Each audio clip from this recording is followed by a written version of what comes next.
Bonjour à toutes, bonjour à tous, Pierre et Flamme de Lune, bienvenue dans mon univers, l'univers de Petra Menz Inis. Alors aujourd'hui, on va aborder les précautions, que ce soit dans la pratique de la manifestation et de la sorcellerie, mais aussi des précautions plus concrètes comme lorsque vous faites un sort ou un rituel, les ingrédients que vous ne récupérez pas, comment les recycler, comment les rendre à la nature pour certains, etc. Donc ce sera un panel en premier lieu, la manifestation, en second lieu, la sorcellerie. Alors, pour ce qui est de la manifestation, il y a une précaution qui est bonne à prendre en compte. Je remarque notamment dans les personnes qui sont hyper excitées, hyper enthousiastes ou les débutants, les débutantes, c'est, ne pas confondre le fait de ne pas donner de crédit à ces circonstances, donc à sa 3D. Sa 3D, je le rappelle, c'est la réalité dans laquelle on se trouve, la réalité physique et de vivre exclusivement dans sa 4D. Sa 4D, c'est sa réalité désirée. Bien sûr qu'il faut avoir une certaine forme de déni de la 3D quand on manifeste, mais attention à ne pas vous couper de la réalité. Même si, vous l'entendrez souvent dire par les gens qui parlent de manifestation, la 3D, c'est le résultat des assumptions passées. C'est quand même actuellement votre réalité. Ce n'est pas la réalité que vous souhaitez.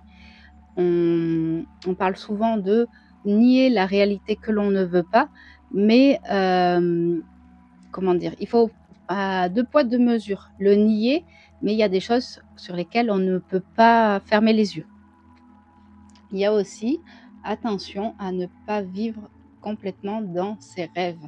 Le rêve, c'est totalement gratuit, c'est beau de rêver. Rêver, en plus, ça crée des projets, qui sont actuellement peut-être pas réalisables. Par exemple, je manifeste un domaine à 3 millions.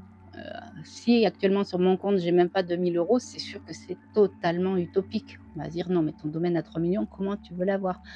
Il faut pas s'empêcher d'avoir cette assomption, d'avoir ce rêve, d'avoir cette envie, mais par contre, il faut vivre dans la réalité présente. C'est-à-dire qu'actuellement, je ne vais pas donner un acompte pour un domaine à 3 millions.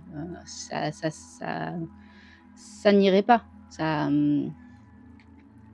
Ce serait hors sens. On va pas se mettre en danger financièrement, on va pas se mettre en danger psychologiquement, on va pas se mettre en danger physiquement parce qu'on vous dit que c'est bien de rêver, rêver à l'infini. Moi, la première, je suis apte à dire que le rêve, c'est gratuit. Il ne faut pas donner de limite à ses rêves tant que ça peut être réalisable physiquement. Je parle à être réalisable pas pour nous, mais que c'est quelque chose qui c'est sûr si vous rêvez, de, d'adopter un éléphant rose, rose à paillettes, naturel, non. Voilà, c'est plutôt dans ce sens-là que je parle. Donc savoir, se projeter dans sa 4D qui deviendra notre 3D, puisque c'est notre réalité désirée, mais savoir aussi, qu'on est ancré dans la 3D. On refuse certaines circonstances, mais attention, refuser une circonstance, c'est bien. Je choisis les circonstances que je valide. C'est une affirmation que je me répète quand quelque chose ne me convient pas. Vous choisissez les circonstances que vous validez, mais il y a des circonstances qui sont bel et bien là. On reprend le principe de la SP, personne spécifique. La prochaine vidéo sera justement sur les différents termes techniques. On reprend, voilà, la personne spécifique. Comme je l'ai dit dans la deuxième vidéo, je crois, on va les appeler Julien et Julie. Vous manifestez Julien, vous manifestez Julie. Actuellement, Julien, Julie est en couple avec une autre personne, donc ce qu'on appelle la tierce personne. Alors, bien sûr que vous dites non. Actuellement, Julien, Julie n'est pas en couple avec cette personne. Julien, Julie est en train de tomber amoureux de moi, de retomber amoureux de moi. Souvent, c'est des retours, les manifestations de SP, mais enfin bref, peu importe. Voilà. Mais dans votre 3D, vous n'allez pas agir comme si, cette personne n'existait pas. Je veux dire, vous n'allez pas aller voir Julien, Julie, alors qu'il est avec son compagnon, sa compagne et lui dire, «Bon, bah, allez, on va faire un rendez-vous galant parce que je sais que tu vas tomber fou de moi». Voilà. Donc attention à ce que vous pouvez nier et ce que vous pouvez nier physiquement, c'est-à-dire ce que vous pouvez, montrer au monde entier que vous êtes en train de nier. Ensuite, dans les autres précautions de la manifestation, attention à ce que vous manifestez. Je parle, en règle générale. Un exemple, vous manifestez une ESP, donc par exemple un ex. Vous avez eu un ex qui était toxique. Je ne parle pas des pervers narcissiques, hein. Moi, personnellement, j'aurais un conseil, justement, je déconseillerais fortement à quelqu'un, homme ou femme, parce que les pervers narcissiques, ça existe dans les 2 camps, hein, de manifester le retour d'un ex qui a été, pervers narcissique. Voilà. Je pense qu'on peut changer le comportement d'une personne, mais il y aura toujours les souvenirs de ce qui s'est passé. Donc là, on ne parle pas de ça. Maintenant, vous avez eu une relation, sans parler de toxicité, de narcissisme, mais où, par exemple, vous avez eu affaire à quelqu'un d'hyper jaloux. Bon, ça crée une certaine toxicité dans un couple, la jalousie, mais ça reste, moins grave qu'un pervers narcissique, quoi. D'après moi, attention, hein, je minimise pas ceux qui ont eu des relations avec des personnes juste jalouses, hein. Donc vous manifestez le retour de cette personne. Très bien, la personne revient et en fait, c'est tout comme avant. Donc attention à ce que vous manifestez et comment vous manifestez. Vous avez manifesté le retour de Julien, de Julie. Julien, Julie est revenu. OK, mais c'est la même personne. Qu'est-ce qu'on fait? On n'était pas bien il y a 6 mois, 1 an, 2 ans, quand cette personne nous a quittés, mais on se rend compte qu'on n'était pas bien dans la relation. Donc faites attention à ce que vous manifestez. Pensez aux détails de couple, mais pensez aux détails de la personne. On part du principe où, en manifestation, la personne n'a pas de libre arbitre. Après, Hem, moi, dans ma croyance à moi, j'estime qu'on ne peut pas changer de tout au tout une personne non plus. Je veux dire, une personne qui a une tendance, par exemple, très narcissique, très toxique, très néfaste, on va pouvoir, faire, manifester un retour. La personne va peut-être être adorable et tout au début, mais d'après moi, on aura manifesté le fait qu'elle fasse semblant d'être une autre personne. Mais là-dessus, je ne vous affirme pas que c'est le cas. Moi, c'est comme ça que je vois les choses. Hem et voilà, donc tout ça pour vous dire attention à ce que vous manifestez, parce que moi, j'ai manifesté le retour de mon ex, qu'on va appeler Julien. Il est revenu 2 fois, hein. Il est revenu 2 fois. Enfin, la première fois, c'est plutôt moi qui suis allée le chercher, mais on avait repris contact et finalement, je n'ai jamais manifesté un changement de comportement de Julien. J'ai juste manifesté son retour. Du coup, j'ai le Julien est revenu exactement avec le même tempérament, le même caractère. Voilà, donc faites attention à ce que vous manifestez et à comment vous le manifestez. Ensuite, dans le côté un peu manifestation et vraie vie, attention de ne pas faire une obsession. Il y a beaucoup de créateurs qui vont vous dire que l'obsession, bloque la manifestation. Hem Ça peut être le cas comme ça peut ne pas être le cas d'après moi, mais c'est surtout que quand on fait une obsession sur une manifestation, on veut à tout prix cette somme d'argent, on veut à tout prix Julie, on veut à tout prix Julien, on veut à tout prix cette maison, enfin, peu importe ce que vous manifestez. Si vous en faites une obsession, vous passez à côté de votre vie. La vie, elle défile. Il se peut se passer des semaines, des mois, des années, alors quand c'est quelques jours, entre guillemets, on a perdu quelques jours, et ben, on ne sait pas de quoi demain sera fait. Donc tout le temps que vous passez à ne penser qu'à ça, à être renfermé sur vous-même. Je parle pas pour les casaniers, moi-même je suis casanière, je fais ma vie, j'adore la vie que je mène, les jeux vidéo, mes petites activités, tout ça. Mais je veux dire, je ne pense pas constamment actuellement, je manifeste quelque chose d'assez important. Alors je suis consciente que ça peut prendre du temps, que ça peut arriver dans 6 mois comme ça peut arriver dans 2 ans, heu, mais tout ne tourne pas autour de ça. Alors il y a des soirées où je consacre à ça, où je crée, entre guillemets, «mon plan d'avenir». Voilà, pour pas vous donner de détails sur ce que je manifeste. Hem Mais je fais ma vie, je fais les choses que j'aime. Je vais être en vacances, je vais partir quelques jours, voilà. Donc ne faites pas une obsession au point de passer à côté de votre vie, au point d'avoir que ça en tête, au point de ne pas pouvoir vous concentrer sur une conversation qui n'a rien à voir, au point de refuser, hem, je sais pas, vos collègues de boulot, vos collègues d'études, vous êtes au lycée, à l'université, peu importe, vous proposent: «Ah beh tiens là on a décidé de se faire un resto tous ensemble». Si en temps normal vous y seriez allés, que là vous n'y allez pas parce que: «Non mais je vais pas avoir la tête à ça, il faut à tout prix que je bosse sur ma manifestation». Vous, vous coupez de votre réalité. On revient à la première partie de la vidéo où je disais: «C'est important de, bien sûr, nier ce qui ne vous plaît pas dans la 3D, mais de rester ancré quand même dans votre 3D». Votre 3D, c'est votre réalité palpable. C'est très, très important. Lorsque vous manifestez quelque chose, pensez bien aux conséquences de la réalisation de cette manifestation. Voilà. Vous manifestez un travail, quelles sera les conséquences? Vous avez le travail que vous voulez, mais en fait, vous vous rendez compte, par exemple, que, ben oui, ce boulot, par contre, c'est du 6h-20h, plus de vie de famille, plus de vie de couple parce qu'on est fatigué, on fait des heures de dingue, il faut travailler le week-end, les jours fériés et tout. Donc, avant de vous lancer à fond dans une manifestation, étudiez le tour, tout ce qui va autour. C'est très, très important parce que comme le retour d'une personne toxique, vous avez manifesté son retour, la personne est revenue, la personne est tout autant toxique. C'est exactement la même chose. C'est pas toxique de faire beaucoup d'heures de travail, mais songez à ce que ça va engendrer comme changement autour de vous, dans votre vie de famille, dans votre vie privée, peu importe. Après une précaution, dont on n'entend pas assez parler d'après moi, c'est, on peut agir dans sa 3D pour sa manifestation. Il y en a, ils vont vous dire: «Vous manifestez, l'univers travaille à votre place». Moi, je ne suis pas d'accord avec ça. Vous manifestez plus d'argent, mais soit vous allez chercher un nouvel emploi, vous allez augmenter vos tarifs si vous travaillez pour vous-même, vous allez trouver des solutions pour mettre des sous un peu de côté, enfin, vous allez agir. Ça, c'est de l'action dans la 3D. Hem, vous manifestez, une perte de poids.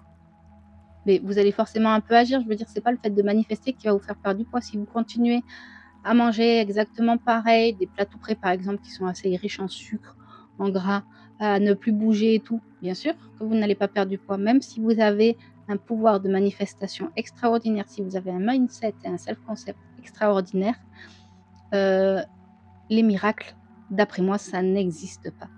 Bon, on a quelques kilos en trop, on perd 2-3 kilos sans trop faire d'efforts, oui. Mais si vous avez 30-40 kilos à perdre, il va falloir agir dans sa 3D. Hem, lorsque vous avez votre manifestation, il faut continuer à agir. Ça, j'en ai parlé, je crois, dans la dernière vidéo ou l'avant-dernière. Vous avez le job de vos rêves, OK, le patron vous a donné le job. Mais est-ce que maintenant vous allez au boulot, vous vous tournez les pouces? Non, vous allez travailler, vous allez arriver à l'heure, vous allez partir à l'heure, vous allez faire, le travail qu'on vous demande. Ça, c'est de l'action dans la 3D. Vous manifestez le retour d'une espie ou une espie, tout simplement, sans parler de retour. Une personne safe, hein, on ne parle pas des toxiques, des PN et compagnie. Et beh, vous entretenez la flamme. Vous faites des sorties, vous lui faites comprendre que vous tenez à lui sans l'étouffer ou à elle sans l'étouffer. Vous lui offrez des fleurs, enfin voilà. Ça, c'est de l'action dans la 3D. Hem, je pars du principe où, comme je l'ai dit dans la dernière vidéo, ça s'entretient. N'oubliez pas, attention, vous avez ce que vous voulez, continuez, entretenez-le. Sans forcément continuer à manifester comme vous le faisiez, mais entretenez-le. Mais voilà, c'est important d'entretenir et de travailler dans sa 3D pour sa manifestation. Même si certains vont vous dire: «L'univers fait tout pour toi», ça peut marcher pour certains. Mais, c'est comme le loto. Il y a la probabilité quand vous achetez un ticket de loto, qu'il soit gagnant est très faible. Ça ne veut pas dire qu'il ne faut pas le faire. Moi-même, toutes les semaines, j'achète un flash à 3 €, hein. Je mets pas plus parce que je trouve ça un peu dommage de dépenser de l'argent, de perdre de l'argent pour potentiellement en gagner sans être sûr. Mais voilà, hem, ça peut arriver, le fait de ne rien faire et d'avoir ce qu'on veut. Mais, dans la plupart des cas, c'est quand même important d'agir. Dernière petite précaution pour ce qui est la manifestation, après on va passer à la partie sorcellerie, c'est attention à ne pas trop manifester. Si vous manifestez trop de choses, des choses différentes et tout, le problème c'est que vous risquez d'avoir un résultat qui est catastrophique. Vous allez manifester par exemple un coup, Julien, un coup Paul, un coup Jacques, un coup Bernadette, un coup Justine. Comment vous allez faire? Toutes les personnes que vous avez manifestées viennent à vous. Ça peut déjà vous mettre dans une situation embarrassante, genre: «Mais du coup, qui je choisis?» Et ça peut créer aussi, des conflits, des personnes entre elles, enfin voilà. Donc faites attention à comment vous manifestez, le nombre de choses et la cohérence de ce que vous manifestez. Vous pouvez plaisanter en disant: «Tiens, là, je manifeste, je vais croiser une voiture, avec une porte bleue, une porte verte et un capot rouge». Oui, bon, c'est rigolo, ça a pas vraiment de répercussions, c'est pas grave, voilà. Vous manifestez plusieurs personnes, toutes les personnes arrivent en même temps, vous vous retrouvez comment? Parce que sachez que vous n'avez pas de pouvoir sur le temps. Enfin, Il y en a qui disent on peut manifester quelque chose en temps et en heure. C'est hyper compliqué d'après moi. Moi, je pars du principe qu'on n'a pas de pouvoir dans le temps. Donc vous pouvez pas dire: «Un coup, j'ai une relation avec cette personne, puis celle-ci, puis celle-ci». Les 3 arrivent en même temps, vous vous retrouvez dans une impasse. Donc faites attention à comment vous manifestez. Alors, pour ce qui est de la sorcellerie, il y aura un petit peu moins de choses parce que déjà, moi, j'ai pas de croyance aux démons, au karma, aux entités, comment dire? Néfastes et cetera. Je n'ai pas toutes ces croyances. Mais à l'instar de la manifestation, je mettrai une précaution sur pourquoi vous faites un sort, pourquoi vous faites un rituel, pourquoi vous les tirages de tarot, par exemple. Faites attention de vouloir accepter ce que le tirage vous dit. Après, l'avantage du tarot, c'est que c'est très sujet à interprétation. La carte, vous pouvez une carte qui est plutôt positive, vous pouvez la rendre négative inversement. Par exemple, je pense à la carte de la mort. On coche la carte de la mort souvent, personnes qui s'y connaissent pas. Moi, la première au début, quand je voyais la mort, je me suis dit: «Waouh, mais en fait le projet est mort, c'est foutu». Je sais bien que c'est peut-être pas moi qui allais mourir et en fait non, j'ai appris que la mort, ça peut être la mort de quelque chose d'ancien, de quelque chose que l'on ne veut plus, voilà. Donc à l'instar de la manifestation, faites attention à ce que, hem comment on dit? Ce que vous appelez en sorcellerie. Si vous faites un rituel d'abondance financière et tout, bon, on ne va pas rappeler de l'argent, voilà. Si vous faites un rituel d'amour, faites attention. Tout comme en manifestation, il peut y avoir des répercussions, donc voilà. Après moi, il y en a qui auront des croyances. Selon votre croyance, vous pouvez croire aux démons, au karma, aux entités négatives, aux anges, tout ça. Moi, j'ai pas de croyance là-dedans, donc je vais pas pouvoir vraiment vous indiquer, mais quand même, faites attention à votre intention. Voilà, c'est le mot que je cherchais tout à l'heure. Faites attention à votre intention, heu, parce que si quand ça vous aurez un résultat positif, une success story, bon, la success story, on n'en parle pas trop en matière de sorcellerie, on parle plutôt de réussite. Hem, est-ce que vous allez pouvoir assumer ce que vous avez appelé? Ensuite, en sorcellerie, ce sera plutôt des précautions physiques dont je vais vous parler. La première chose, c'est les bougies. Voilà, les bougies. Faites attention, vous faites un rituel, vous faites un sortilège sur des bougies telles que celle-ci, comme des chauffe-plats. Bon là, c'est à titre décoratif. Il y a pas vraiment de risque, sauf si même si la bougie est percée, la cire peut s'étendre, mais normalement, il y a pas de risque de feu. Sur les bougies classiques, les bougies chandelles, il y en a qui utilisent des bougies neuvaines, je crois que ça s'appelle, c'est des bougies qui brûlent sur plusieurs jours. Des bougies qui brûlent sur plusieurs heures ou même les bougies dans du verre. Le verre, ça peut exploser à force avec le choc thermique. Faites attention quand vous faites un rituel, si vous n'avez pas les yeux sur la bougie constamment, vous le faites par exemple, vous laissez allumer la bougie. Moi, ça m'arrive de temps en temps quand je vais me coucher, du coup, elle se consume pendant que je dors. C'est, comme ça que j'aime pratiquer la sorcellerie, moi, dans mon sommeil, le soir, enfin voilà. Hem, mettez-la dans un endroit où si jamais, ça coule ou quoi, qu'il y ait pas de risque d'incendie. C'est hyper important, la sécurité. L'intention compte, la sécurité compte aussi. Il y en a, ils vont vous dire: «Oui, non, mais il faut pas mettre de modernité dans la sorcellerie».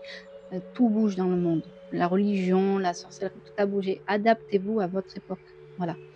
Vous avez besoin de le mettre au clair de lune, vous avez pas d'extérieur, vous êtes obligé de le mettre sur votre bord de fenêtre. Votre bord de fenêtre est en bois et ben, en dessous, mettez-y un plat à four, par exemple, un plateau, en aluminium, là, pour mettre les petits canapés quand on fait des apéros, des trucs comme ça.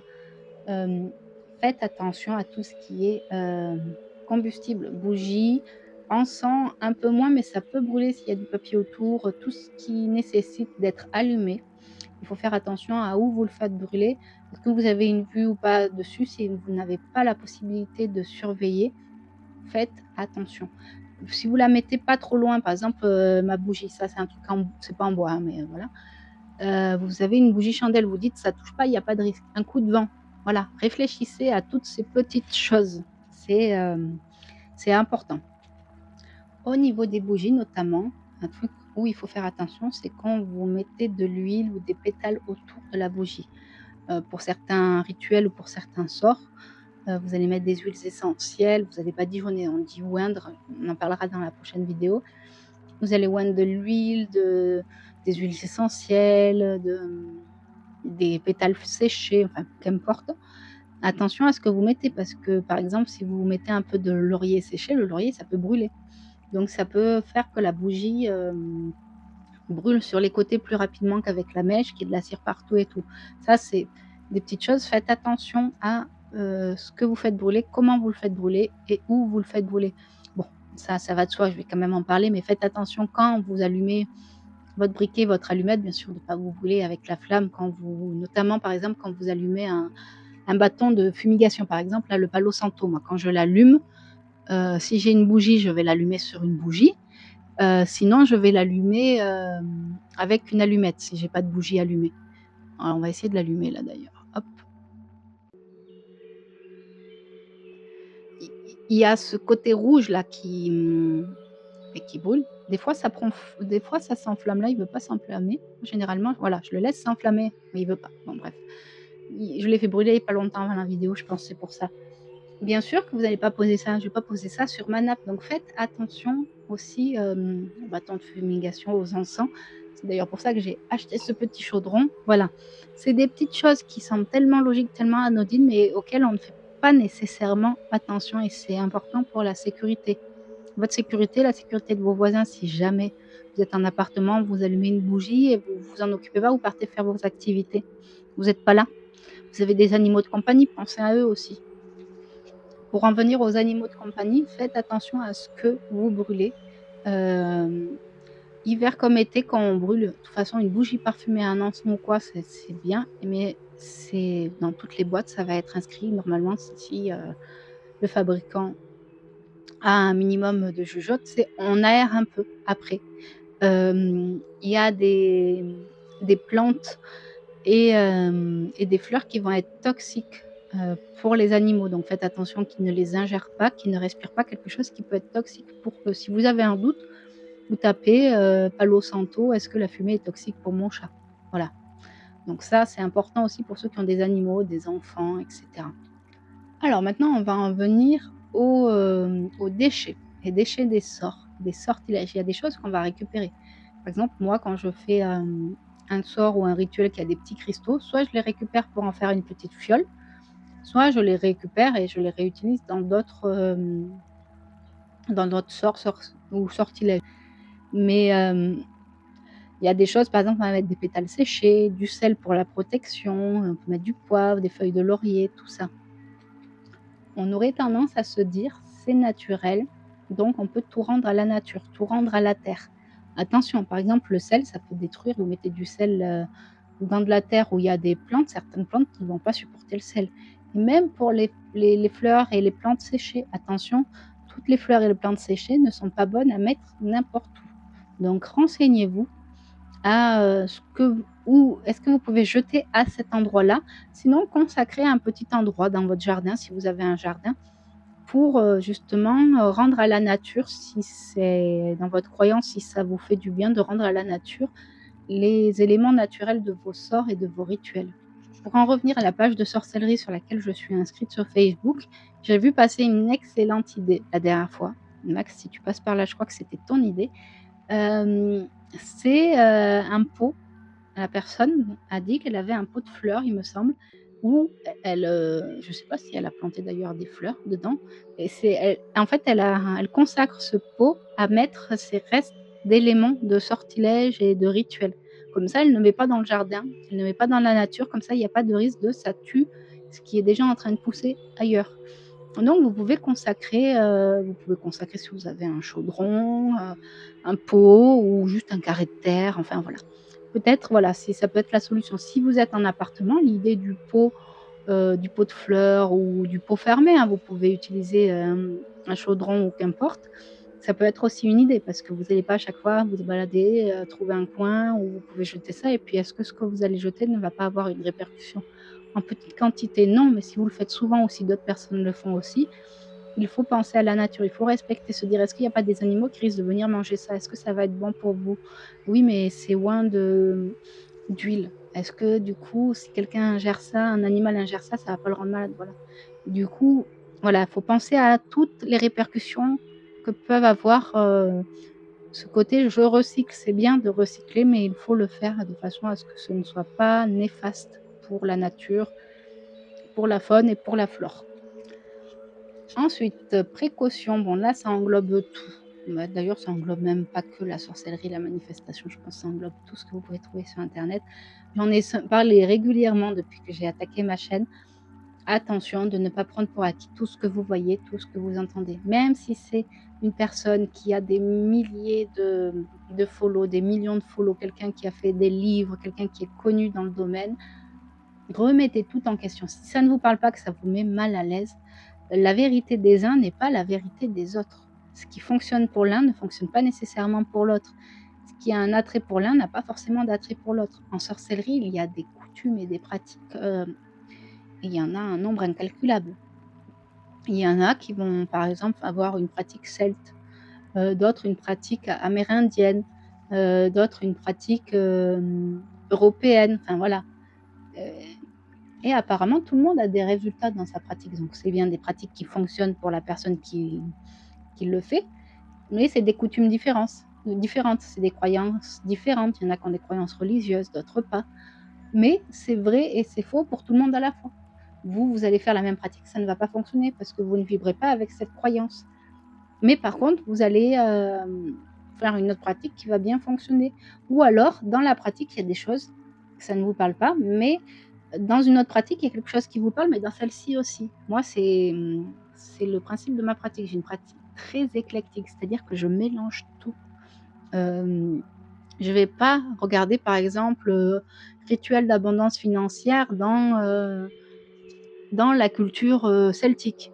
Je dis ça au pif parce que je n'ai pas de, je pourrais lire un peu et essayer de me renseigner un peu sur les cultures pour connaître un peu l'histoire à titre, de culture G, hein. Mais voilà, il y a des choses dont je vois passer, ça me parle. Par exemple, quand je vois des photos, d'ailleurs c'est souvent bien présenté, moi j'aime bien, c'est savoir les, comment on dit? Les propriétés. La dernière fois, j'ai vu passer sur Facebook la propriété du figuier. La propriété, pourquoi on utilise l'arbre de vie en sorcellerie, ce genre de choses. En fait, je prends quand ça me parle, quand ça me happe, je prends. Quand ça me parle pas, je ne prends pas. Par exemple, sur la page de sorcellerie, je vous ferai une petite vidéo un peu sur les sites, les pages, les influenceurs que je suis, enfin, c'est pas des influenceurs, vous m'avez compris, les gens qui font des vidéos que je suis, qui me permettent d'agrémenter mes pratiques de manifestation de sorcellerie, qui m'ont permis d'apprendre. Donc dans la page de sorcellerie que je suis, il y a des personnes qui mettent en avant, ben là, ça va être, la sainte, la sainte Pétra, la Saint Patrick, peu importe, et ce jour-là, il y a, les Litas, je crois que ça s'appelle. Enfin moi tout ça je ne le suis pas, mais voilà, il y en a qui le suivent et sur la page où je suis, ce qui est bien, c'est qu'il y a vraiment tout genre de pratiques et tout genre de personnes. Il y a des croyants, des non-croyants, il y en a qui un peu qui font comme moi la manifestation aussi, mais j'ai l'impression qu'il y en a pas tant que ça. Il y en a plein qui savaient pas ce que c'était d'ailleurs. Il y en a qui croient aux démons, d'autres pas, et tout ça pour vous dire, remettez tout en question. Si ça ne vous parle pas, eh beh, ne prenez pas l'info. Et contrairement à ce que vous disent certains, vous avez le droit de mélanger les coutumes, vous avez le droit de mélanger les pratiques. En sorcellerie comme en manifestation, moi par exemple, vous le savez sans doute, je suis, une adepte de la manifestation par la loi de l'Assomption. Je n'éprouve pas du tout d'attraction pour la loi de l'attraction justement. La loi de l'attraction me dérange beaucoup. Mais il y en a qui font un peu les 2. C'est OK. Moi, c'est pas mon truc, mais c'est OK. Vous avez le droit, attention, de ne pas dire: «Oui, mais là, il dit ça». Vous avez le droit de mélanger, vous avez le droit de donc voilà, remettez toujours tout en question, c'est hyper important. Prenez ce qui vous parle, laissez de côté ce qui ne vous parle pas. Donc attention de ne pas tout prendre pour acquis ce que vous regardez sur les réseaux, sur YouTube et cetera. Même si c'est quelqu'un d'hyper connu qui le dit, c'est pas parce que cette personne le dit, ça peut être vrai pour elle ou pour lui, mais pas pour vous. Voilà. En manifestation, vous verrez, il y en a, je trouve que des fois, il y a quand même des propos un peu dangereux, dans le sens pas dangereux, genre, votre vie va va devenir un néant, hein, mais dangereux dans le sens où on va vous dire: «Tu peux tout manifester à l'infini, ton pouvoir est infini et tout». En fait, ça crée de faux espoirs pour moi. Ça crée de faux espoirs. Il faut rester dans la demi-mesure. Tu débutes, non, tu si, il y en a là, je pense, qui ont pu manifester, très facilement dès le début, mais garder les pieds sur terre. Hem, c'est hyper important. Ne croyez pas tout ce que vous voyez, s'il vous plaît. Donc voilà pour les précautions. J'espère que ça vous aura plu, que ça vous aura été utile. N'hésitez pas si vous avez des petites choses, des petites précautions auxquelles je n'ai pas pensé, dire: «Ah beh, moi je fais attention à ça», que ce soit en manifestation, en sorcellerie, hem, l'ouverture d'esprit, c'est important. Ça, c'est pas vraiment une précaution, mais c'est important. Même si ce qu'une personne en face vous dit, ça ne vibre pas avec vos croyances, c'est hyper enrichissant, je trouve, de connaître le comment du pourquoi les autres fonctionnent. Moi, je discute avec une personne sur le groupe de sorcellerie, on discute des fois que toutes les 2 à part. On a déjà, elle a des croyances religieuses, je n'ai pas de croyances religieuses. On n'a pas du tout la même pratique, de la sorcellerie, de la même vision de l'ésotérisme et c'est hyper enrichissant de discuter avec elle parce que ce soit elle ou moi, quand on discute, on n'essaye pas de convaincre l'autre de croire en notre croyance. On discute juste pour partager notre croyance. Pourquoi je crois en ça, comment je fais ça et tout et c'est hyper enrichissant. Bon, ça ouvre l'esprit. Je ne saurais pas l'expliquer, mais c'est voilà. Je vous remercie de m'avoir écouté jusque-là et je vous dis à bientôt dans mon univers de pierre, de lune et de feu.